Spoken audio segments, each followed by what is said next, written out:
Hello everyone, welcome to another reading vlog. This is going to be not even a 24-hour reading vlog, maybe just a Sunday in my life reading vlog, but I am going to be reading the 6th Nancy Drew book, which is called The Clue in the Diary.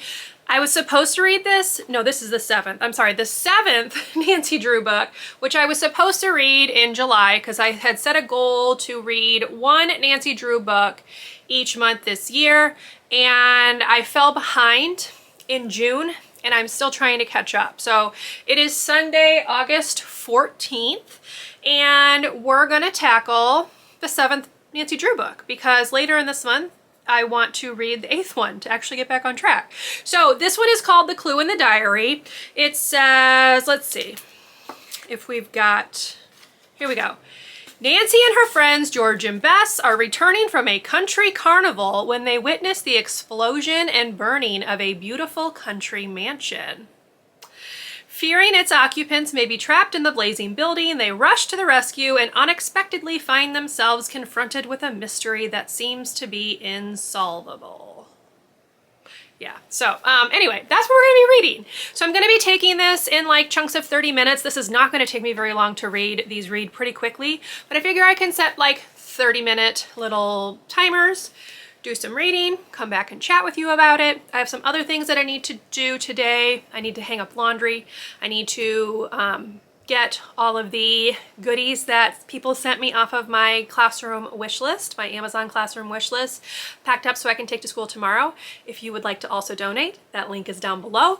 But yeah, I've just got little tiny things to do today to kind of get ready for the new week. So come along with me and we're gonna read some Nancy Drew.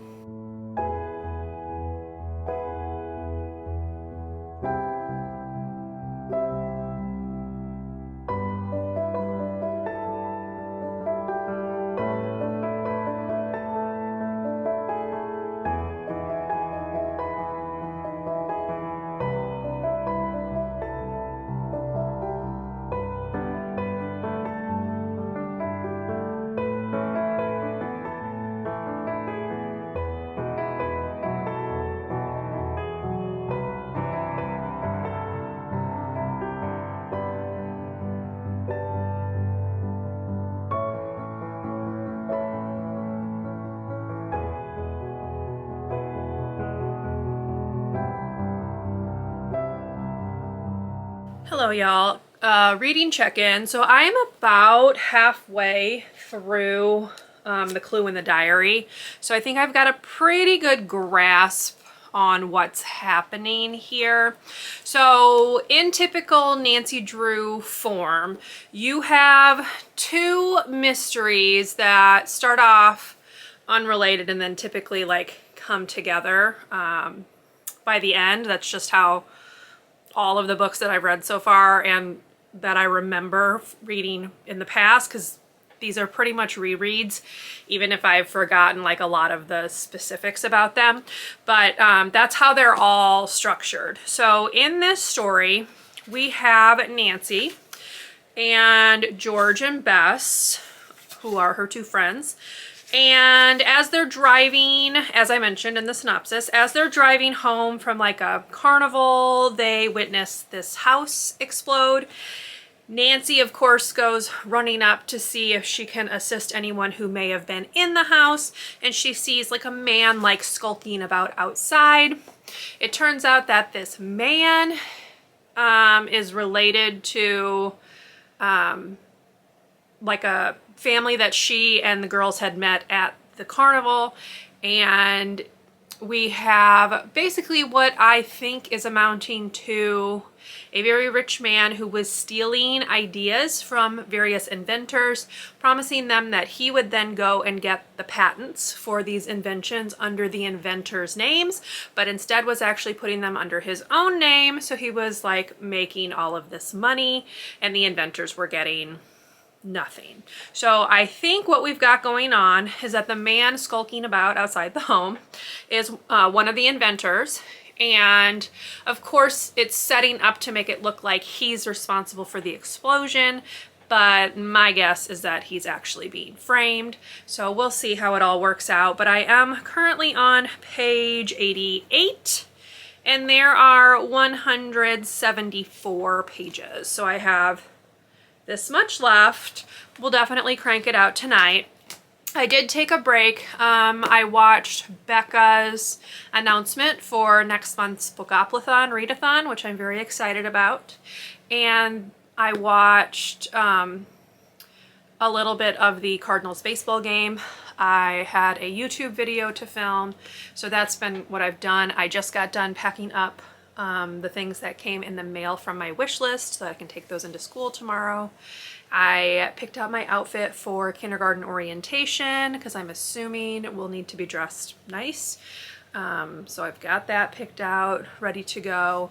The last thing on my to-do list for today is to hang up laundry, which I'm not feeling right now. So we'll put that off a little bit longer, but it will get done eventually. But yeah, so far I'm enjoying this one more than the previous one, which was The Mystery of Redgate Farm. Is that what it's called? I was trying to read it over there on my shelf.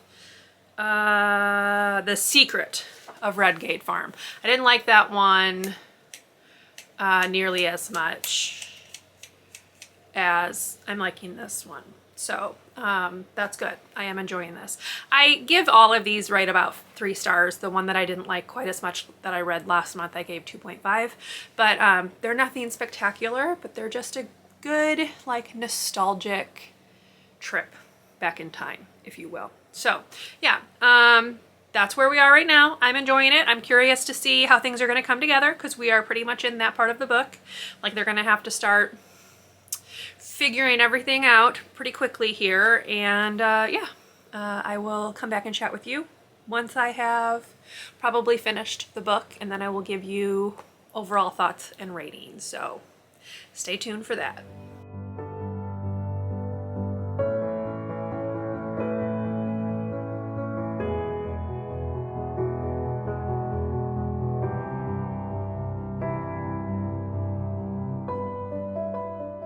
"2,000 years later." Hey y'all, long time no chat. I think the last time I talked to you was like a week ago. So it's currently Saturday, August 20th, and I have not yet finished reading Nancy Drew. So I am still on page 138, which is where I was when I stopped. This has less than 50 pages left. I think there's 174 pages, give or take. Yeah, 174 pages. So it's got like 40 pages left. I'm gonna go ahead and knock the rest of this out tonight to get it done. But I wanted to go ahead and just chat a little bit about what I've been up to in lieu of reading. So if you are not following along with some of my other videos, I did report back to work on August 9th, and it's basically been classroom prep and school year prep ever since. So we had 2 parent events. We had kindergarten orientation this past Monday night, and then we had Meet the Teacher night this past Tuesday night. I had a PD day all day on Wednesday. We had meetings and the last day of our orientation week on Thursday. We were off yesterday, and I pretty much slept all day, y'all. It's been very hard to get back into the swing of school.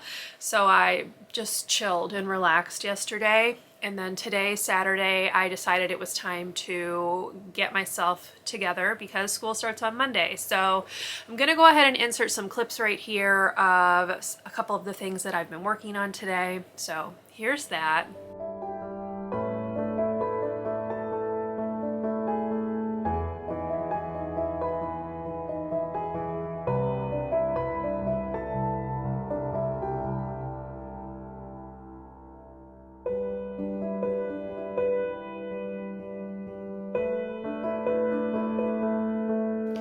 And it is now 4:35. I'm home. I stopped working on the Cricut project that you just watched because I don't have the right blade, so I've put in like a rush order from Amazon.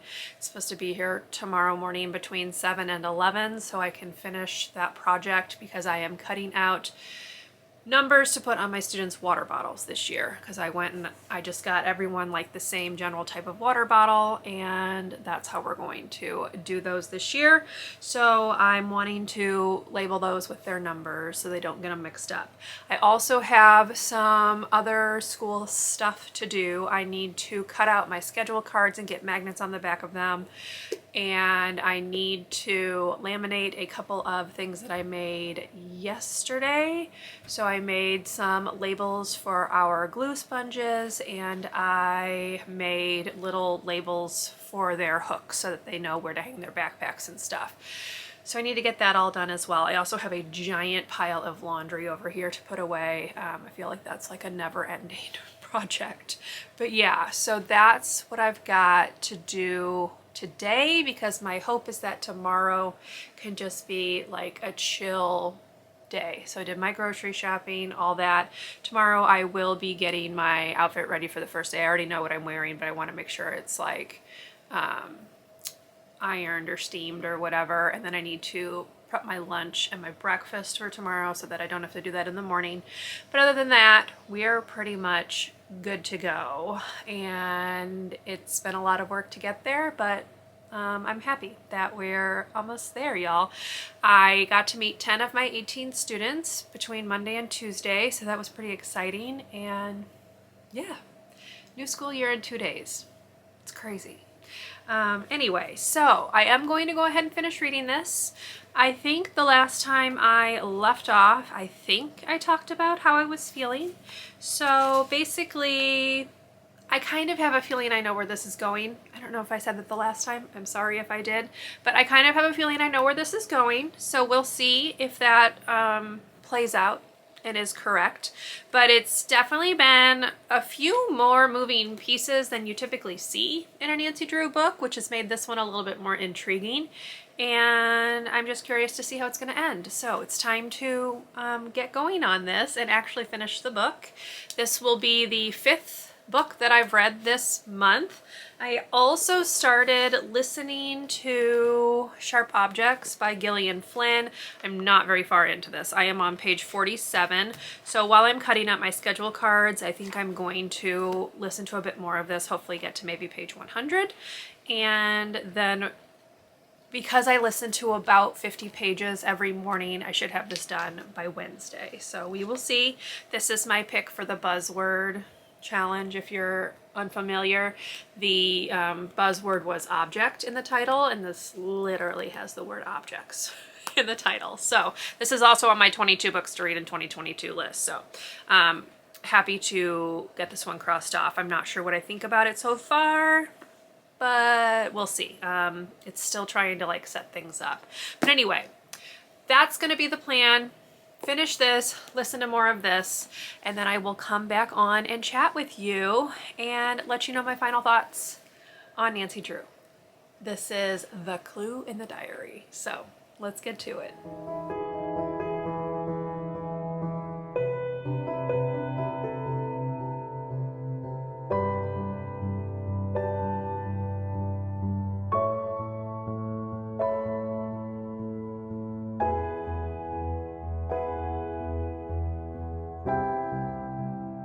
Hello all, it is 9:54. I did finish The Clue in the Diary probably about an hour ago actually, so I wanted to pop on and chat about it. This is now the 7th Nancy Drew book that I have reread, and I think this one is my favorite. I really enjoyed the mystery in this one. I felt like it was a little bit more tightly plotted, and it kept me guessing for like a good portion of the book, which, considering that this is a children's book, is pretty impressive, because in the previous ones I could kind of see where they were going like pretty early on. There's some pretty big hints in the terms of like how the characters are described or whatever. This one kept me guessing a little bit more, because one of the people that they're looking for is missing. So, you know, not having that character kind of like in your face just made it a little bit more intriguing. I also loved that this was our introduction to Nancy's future boyfriend, Ned Nickerson. So I couldn't remember like when he showed up, but this is the book. And this one continues, including Bess and George in Nancy's adventures. They showed up in like book five or six, I think. And because prior to that, Nancy had like a totally different friend, Helen, I think was her name, who's like not even mentioned in any of these other ones. So it's just funny like how it flipped. Now, if you are not familiar, the Nancy Drew books are ghostwritten by like several different people. So I'm kind of wondering if like with that shuffling around of like who was doing the writing for which story, characters kind of got lost, which is why we went from Helen to Bess and George, etc. And Nancy was like dating a few people in the earlier books as well, and in the last few books she's not been seeing anyone until Ned shows up in this one. So it's just kind of funny to kind of see the evolution of the stories. But I did really like this one. I'm still giving it 3 stars. It's still not, you know, absolutely fantastic by any means, but it's a nice trip through some childhood favorites. It's got that nostalgia factor that I appreciate, and this one, as I said, was quite entertaining and engaging, so I really liked this one. I do have one more that I own, which is called Nancy's Mysterious Letter. It's got like a little clip of it here, so it just says, much to her amazement, in her next adventure, Nancy's Mysterious Letter, she was to help someone with a name like her own who was in great trouble. So that will be the 8th book in the series. I am hoping to be able to read that this month to get back on track. It is the last one that I own, so after the 8th one I will be checking them out for my library, because they only did these cool like redone covers for books 1 through 8. So it's kind of a bummer because these are pretty cool looking. Like I really like the colors, the art style is very unique. They throw in a lot of like hints and stuff, things that show up in the story, which I really like. And yeah, I'm kind of sad that they didn't redo the rest of them, but at least I have the first 8. Anyway, so that's that. That is the end of this vlog. I know it wasn't too terribly long. These books are not that terribly long, but I hope you enjoyed it nonetheless. If you did, please leave me a thumbs up. Consider subscribing to my channel if you would like to see more from me, and I will see you in my next video. Bye, everyone.